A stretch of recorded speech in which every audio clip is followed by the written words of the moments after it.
When the U.S. Navy deploys a battle group overseas for 6 months or more, they must address the health care needs of almost 10,000 sailors. As new technologies emerge, how does the Navy continue to provide the men and women aboard a battle group at sea with the latest high-quality health care?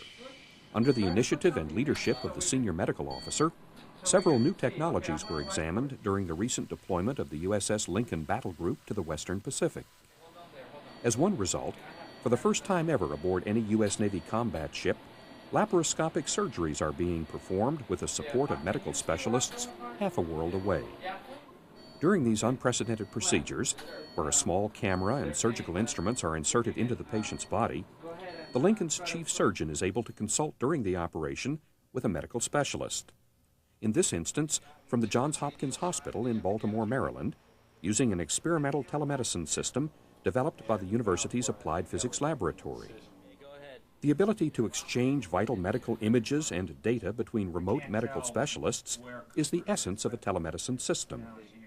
The Hopkins low-cost telemedicine system is configured using off-the-shelf, readily available computer equipment. Medical images, real-time video, and voice are sent via ComSat satellites to a land-based site where a consulting military or civilian specialist can evaluate the situation and make recommendations by returning whiteboarded or highlighted images to the shipboard surgeon.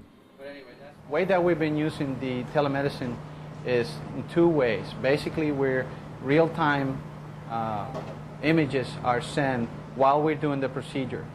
Sometimes the specific structures are not easily identified in surgery, for example, and we pick specific shots so we can send them, and they receive also the shots, the still picture, as well as the real-time video. During the most recent experiment, the Johns Hopkins system was combined with equipment from the TRW and AT&T corporations to examine a range of capabilities and their costs.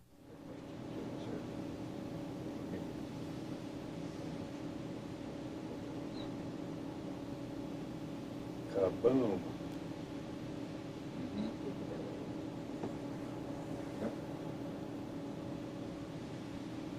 It's perfect.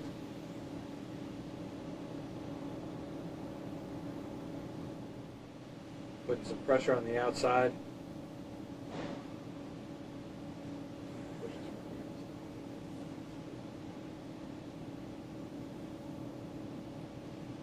Ooh, that looks nice.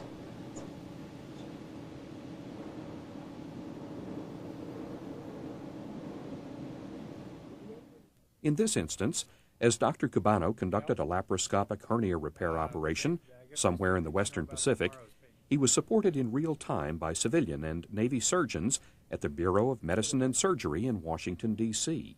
This is the first time this has ever been done from a moving platform back to a hospital and then from the hospital back to the moving platform. It will provide us with an access base to specialists and subspecialists back in the military and civilian hospitals in the United States, and also military hospitals anywhere in the world who will eventually have these systems. Another major benefit of a telemedicine system is that it reduces the need and associated dangers of transporting patients by medevac about the battle group or from the carrier to land-based hospitals.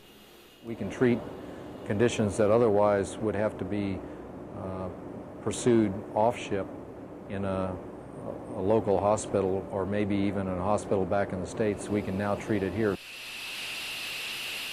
The Lincoln Telemedicine Initiatives, sponsored by the Navy Medical Information Management Center and the Senior Medical Officer of the Lincoln, demonstrate once again the Navy's commitment to delivery of the best possible health care at sea.